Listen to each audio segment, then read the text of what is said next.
ಹೂವಿನಡಗ್ಲಿ ಅವರು. ಓಕೆ, ಜಾಲಿ ಜಾಲಿ. ಹರಪನಹಳ್ಳಿ ತಾಲೂಕು ವಿಜಯನಗರ ಜಿಲ್ಲೆ ಹುಲಿಕಟ್ಟೆ ಗ್ರಾಮದ ಪಕ್ಕ ಇರುವಂತಹ ಒಂದು ಕಾಡಿನ ಮಧ್ಯೆ ಇರುವ ದೇವರು ಶ್ರೀ ಗುಳೇದ ಲೆಕ್ಕಮ್ಮ. ಬಂಜಾರ ಸಮುದಾಯದವರು, ಅಂದರೆ ಆಡು ಭಾಷೆಯಲ್ಲಿ ಲಂಬಾಣಿ ಸಮುದಾಯ ಅಂತಾರಲ್ವಾ, ಅವರ ಟ್ರೆಡಿಷ್ನಲ್ ಡ್ರೆಸ್, ಅವರ ಸಂಸ್ಕೃತಿ, ಅವರ ಆಚಾರ ವಿಚಾರಗಳನ್ನು ಇಲ್ಲಿ ತೋರಿಸ್ತಾರೆ. ಅದು ಯಾರೆಲ್ಲ ಜಾತ್ರೆಗೆ ಬಂದಿದ್ದೀರಾ ಮತ್ತು ಬೇರೆ ಬೇರೆ ಜಾತ್ರೆಗೆಲ್ಲ ಹೋಗ್ತಾ ಇರ್ತೀರಾ, ಅವರಿಗೆಲ್ಲ ಒಂದು ಇಂಪಾರ್ಟೆಂಟ್ ಮೆಸೇಜ್ ಇಲ್ಲಿ ಹಾಕಿದ್ದಾರೆ. ಓಕೆ, ಇವೆಲ್ಲ ವ್ಯಾಪಾರ ಮಾಡ್ಕೊತಾರೆ. ಖಾರ ಅವೆಲ್ಲ, ಜಿಲೇಬಿ, ಮೈಸೂರು ಪಾಕ್ ಎಲ್ಲ ಇಟ್ಟಿರ್ತಾರೆ. ಇವಿದ್ರೇ ಜಾತ್ರೆ, ಇವಿಲ್ಲಾಂದರೆ ಜಾತ್ರೆ ಅನ್ಸ್ಕೊಳ್ಳಲ್ಲ.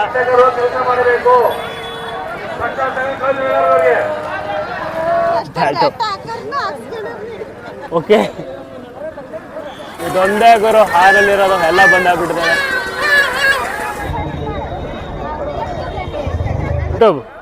ಯೂಟ್ಯೂಬ್ ಜಾತ್ರೆ ನೋಡೋಕ್ಕೆ ಟೈಮ್ ಆದಂಗೆಲ್ಲ ತುಂಬ ಜನ ಬರ್ತಾ ಐಸ್ ಕ್ರೀಮ್ ನಾವು ಒಬ್ರು ಗಿಫ್ಟ್ ಕೊಟ್ಟಿದ್ದು, ತುಂಬ ಇಂಪಾರ್ಟೆಂಟ್ ವ್ಯಕ್ತಿ ನಮಗೆ.